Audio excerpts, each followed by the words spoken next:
चला तर आज आपण बनवणार आहोत झटपट आणि चविष्ट ओल्या खोबऱ्याची चटणी। सर्वात आधी ओल्या खोबऱ्याचे छोटे छोटे काप करून घ्या। त्यात भाजलेल्या हिरव्या मिरचीचे तुकडे टाकून घेणार आहोत। त्याआधी व्यवस्थित तेलामध्ये फ्राय करून घेतला आहे। त्यामध्ये 6 ते 7 लसणाच्या पाकळ्या टाकायच्या। त्याच्यातच थोडीशी ताजी कोथिंबीर आणि कलर बदलू नये म्हणून थोडंसं हळद टाकून घेऊ। त्यानंतर चवीपुरतं मीठ आणि चवीपुरतं चिमूटभर साखर देखील ॲड करू।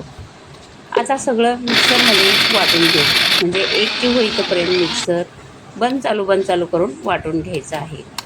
तयार आहे तुमची झटपट टेस्टी फ्रेश चटणी। ही चटणी तुम्ही भाकरी, डोसा किंवा कोणत्याही स्नॅक्ससोबत एन्जॉय करू शकता। कसा वाटला व्हिडिओ नक्की सांगा। धन्यवाद।